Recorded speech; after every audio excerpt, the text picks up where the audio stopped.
xasuusinaya haddaad nagu cusub tahay please nagu soo biir oo subscribe saan haddaad nala joogtayna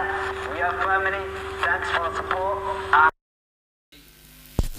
weerar qaraxyo ku bilowday ayaa lagu qaaday hotel Madiina ee Cascasay oo ku yaala magaalada Kismaayo waxaana hotelkan uu ku yaalaa argada magaalada Kismaayo oo ah gudaha magaalada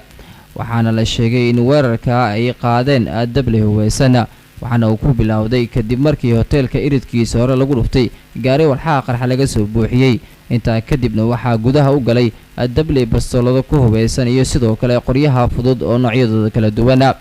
hotelka la weeraray ayaa waxaa degnaa qaar ka mid ah musharaxiinta xilka madaxweynaha maamulka Jubbaland mas'uuliyiin ka tirsan dowladda federaalka Soomaaliya iyo dad shacab ah waxaana hotelka la weeraray uu ahaa mid aad u mashquul badan isla markaana dib u haween dhawaan lagu sameeyay wararka xilliga naga soo gaarayo magaalada Kismaayo xarun ku meel gaar u ah maamulka Jubbaland ayaa waxa ay ku waramayaan in weerarkaasi laga soo badbaadiyay xildhibaano ka tirsan labada aqal ee dalka kuwaasi oo kala ah senator Iftiin Axmed Baasto iyo sidoo kale xildhibaan Caanug oo ka tirsan golaha shacabka sidoo kale waxaa jira dad kale oo la soo badbaadiyay isla markaana ay soo badbaadiyeen ciidanka ammaanka maamulka Jubbaland oo kadib weerarka tooska iyo qaraxyada hotelka ku bilowday gaaray halkaasi waxaa sidoo kale weerarka ku geeriyooday ama la sheegayaa inuu ku dhintay Maxamed Sahal Cumar Gacmo Dheere oo ah wariye telefishinka SBC uga soo waramayay magaalada Kismaayo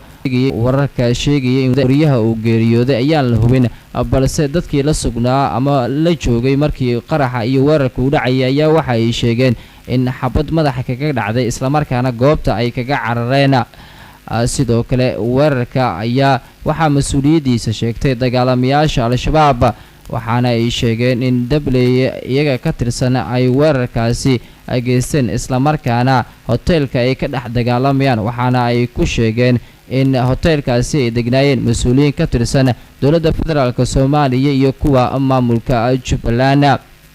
lama oga ilaa xilligan weerarka uu soo gabagaboobay iyo sidoo kale in ay socdaan rasaas balse dadka in weerarku socdo isla markaana rasaas kala duwan la maqlayo iyo sidoo kale bam gacmeed noocyadiisa kala duwan oo la isku adeegsanayo waxaa sidoo kale jirta in hotelka wadooyinka soo gala ee magaalada Kismaayo ay xireen ciidamada ammaanka maamulka Jubbaland wariyaasha halkaasi ku sugan ayaan heli karin xog intaasi ka sii dheeraad ah maadaama la xiray hotelka wadooyinkii galaya isla markaana aysan jirin wax dhaqdhaqaaq oo aagaasi ku saabsan waxyaabaha ku soo kordhana wararkeeni barnaamijyadeena soo aadan ayaad ku maqli doontaan weerarka tooska iyo qaraxa